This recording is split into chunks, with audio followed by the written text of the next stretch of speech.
morfologi itu penting kenapa sih?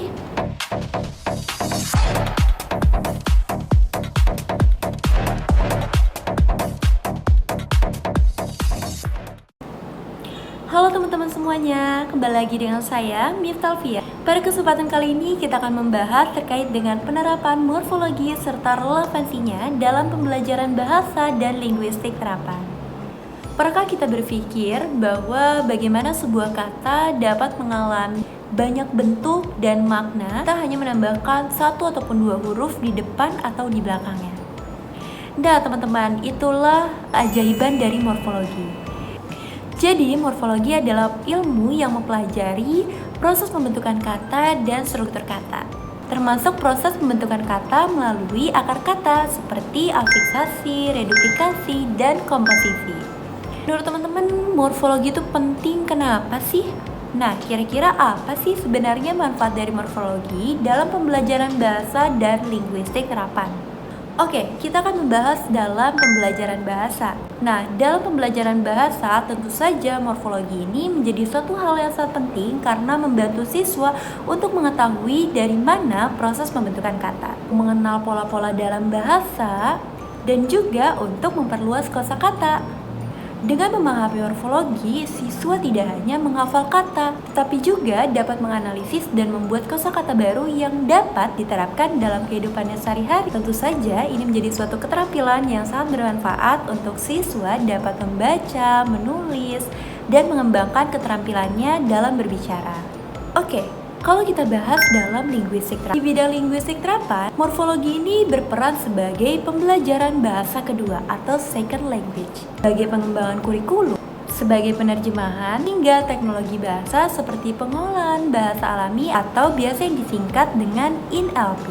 Contohnya dalam linguistik terapan adalah aplikasi penerjemah, koreksi otomatis yang biasa kalian sering dapat langsung lihat di keyboard kalian masing-masing, keyboard HP, ataupun mungkin di aplikasi Word, Excel, segala macam itu. Nah, ini menjadi salah satu contoh linguistik rapat, teman-teman. Selain itu, pemahaman morfologi juga dapat membantu pemahaman kita terkait dengan psikolinguistik dan juga sosiolinguistik, karena dapat membantu kita menelusuri bagaimana bahasa dapat diproses di otak, bagaimana variasi bentuk kata digunakan dalam masyarakat.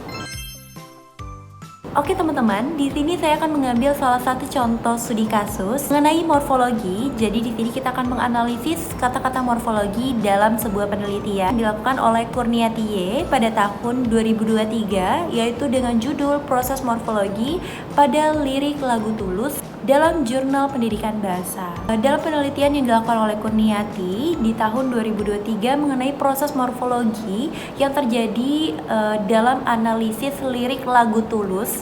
Nah, teman-teman, di sini menarik banget kan? Ternyata lagu-lagu Tulus ini juga dapat kita analisis nih, bahwa banyak sekali proses morfologi yang terjadi di dalam lirik lagu Tulus.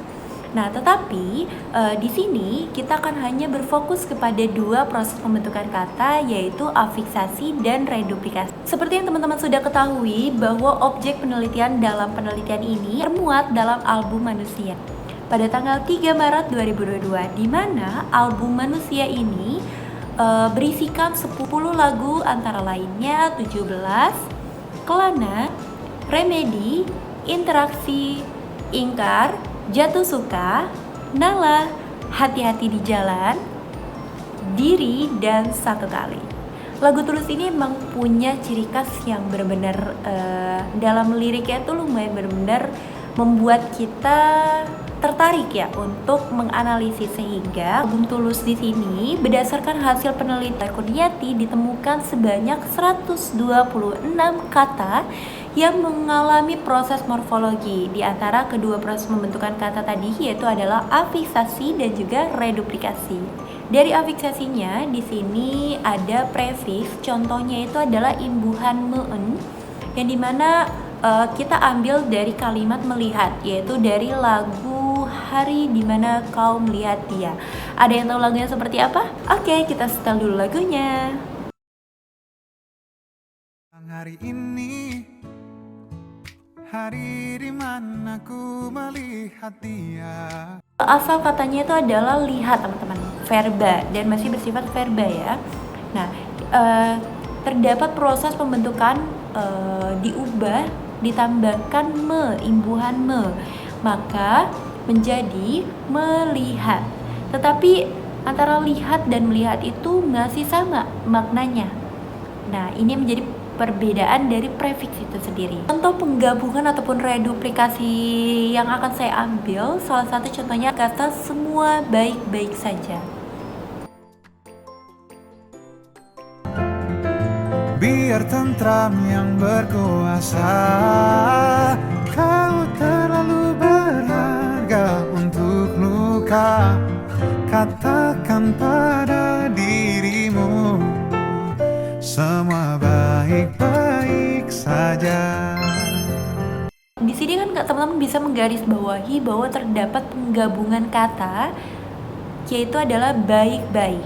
Nah, penggabungan kata ini menjadi baik-baik ini arti maknanya adalah tidak jahat, lebih menguatkan, lebih intensitas.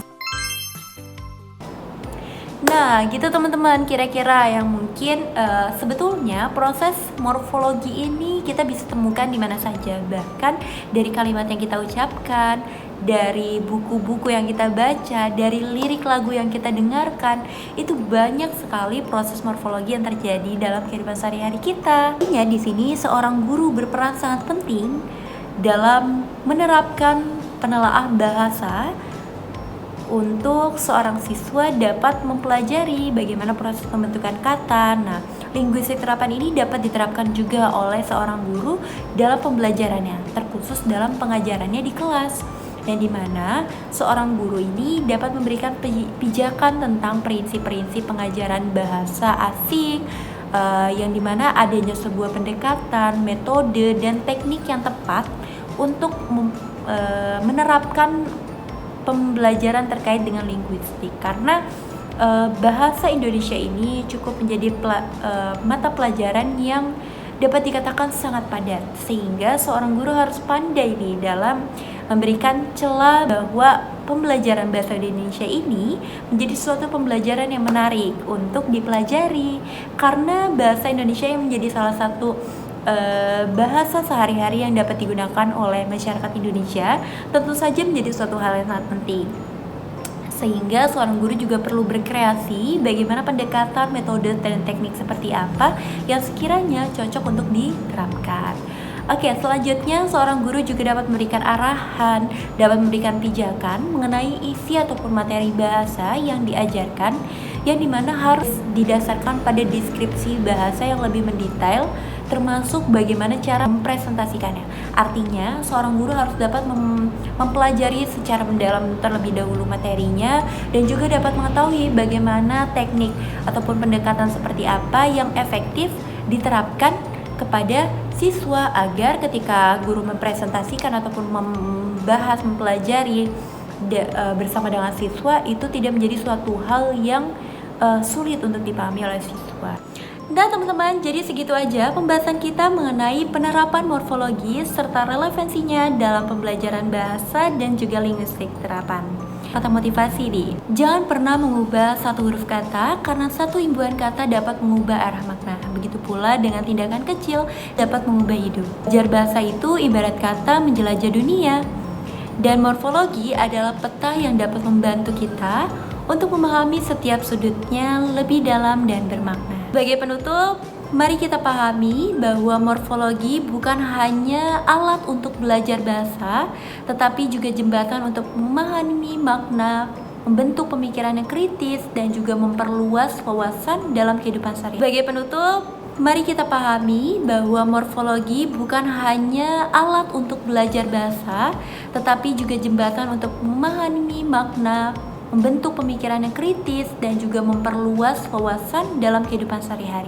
Teruslah belajar dan jangan pernah takut salah, karena setiap proses pembelajaran ada keberanian untuk tumbuh. Terima kasih atas perhatiannya, semoga bermanfaat dan menginspirasi teman-teman semuanya. Kita akan berjumpa lagi dalam video pembelajaran berikutnya.